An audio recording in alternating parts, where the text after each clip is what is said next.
Esselamu Aleyküm değerli izleyiciler. Bugün sizlere bir nəsihət eləmək istəyirəm.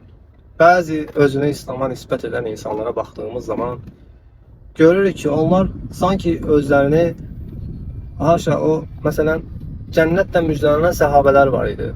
Allah Resulü sallallahu aleyhi ve sellem döneminde onlar yaşarken cənnətlə müjdelənmişdi Allah Resulü tərəfindən və bu insanlar yenə də yəni cənnətlə müjdələnsələr belə özlərini elə aparırdılar ki, sanki en günahkar insanlar bunlardır.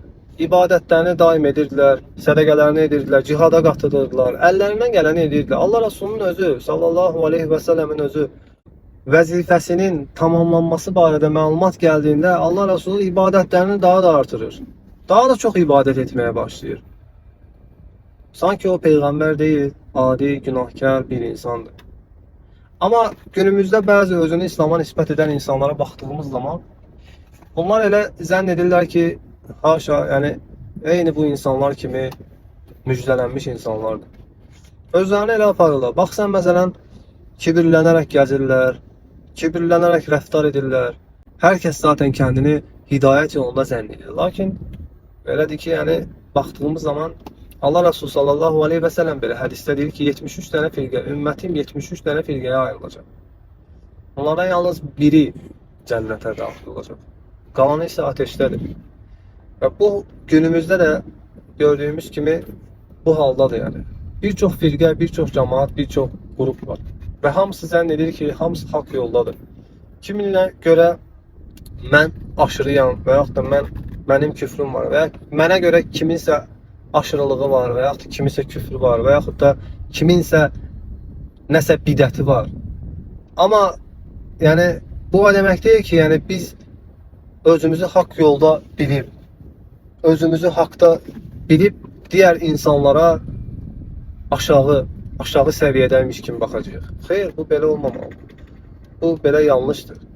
Çünkü bizi hidayeti veren, bize hakkı tanıdan Rabbimiz Allah Azze ve Celle'dir. Bizim elədiyimiz hər hansı bir əmələ görə Rabbimiz belki de bizi hidayetle nəsibləndirib, hidayetle şərəfləndirib. Lakin bizim yani bunu yaddan çıxartmamaq lazımdır ki, bizim elədiyimiz hər hansı bir başka bir əmələ görə də Rabbimiz Azze ve Celle bizim elimizden o hidayeti alabilir. Bunu unutursunlar. Yani bunu insanlar sanki bunu unuturlar. Elə rəftar edirlər ki, sanki bunlar yani hidayeti əbədi şəkildə əldə ediblər. Yani bu yanlış bir şeydir. Baxırsan yolda məsələn, indi mən elə bir görüşdəyim ki, mənə görə mənim tanımadığım heç bir insan, mənə görə mənim əqidəsini bilmədiyim, görüşünü bilmədiyim heç bir insan mənə görə mənim müsəlman qardaşım deyil. Lakin hörmət əlaməti olaraq deyirsən ki, məsələn, saqqalı olan, nə bilim, özünü İslam'a nispət edən, namaz qılan, ibadət edən bir insanı digər insanlardan fərqləndiririk.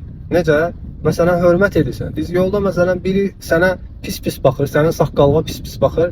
Bir digəri isə sənin saqqalını görəndə sevinir. Bu İslamın şüarıdır. Onun üzərində də İslamın şüarı var. Və ona görə də sən də ona hörmət eləməyə çalışırsan.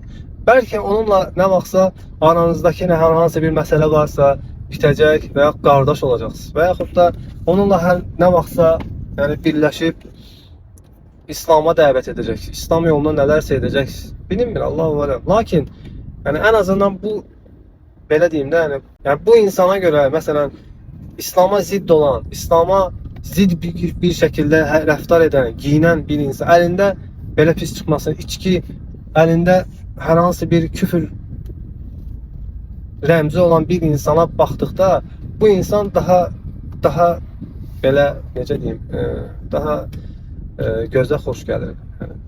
Daha sənə yaxın gəlir. Bu insana salam aleykum edirsən. Lakin o insandan baxdığın zaman o insanın verdiği cavab sanki yani bir Yahudi ona salam verir və yaxud da sanki bir ateist ona salam verir. Yani bu yanlıştır qardaş. Esselamu aleykum deyən bir insana aleykum salam demək yani bu küfür değil. Və yaxud da bir insana yani bir saqqalı, ağsaqqal bir nə bilim özünü İslam'a nispət edən bir insana Esselamu aleykum demək yani bu insanı dindən çıxartmaz. əksinə o insan sevinəcək onu. Bəli, demirəm, yəni o insana qarşı dini bir gizlət, o insana qarşı əqidəvi gizlət. Xeyr, elə demirəm yəni. Neçə dəfələrlə olubdur. Məsələn, bir insandır, qabağıma çıxır, salam aleykum edirəm. Aleykum salam edir. Elə bilir ki, elə zənn edir ki, onunla eyni fikirdə olan insanlardanam. Xeyr, deyirəm, yox, mən sizinlə eyni fikirdə olan insan deyiləm. Sadəcə mən yəni hörmət əlaməti olaraq salam aleykum deyirəm sizə. Yəni bu da insanı dindən çıxartmır qardaş. Bu yəni belə bir küfür yoxdur, belə bir şirk də yoxdur. Yəni, buna görə dindən çıxmırsınız. Lakin kibir sizin imanınıza təsirdir.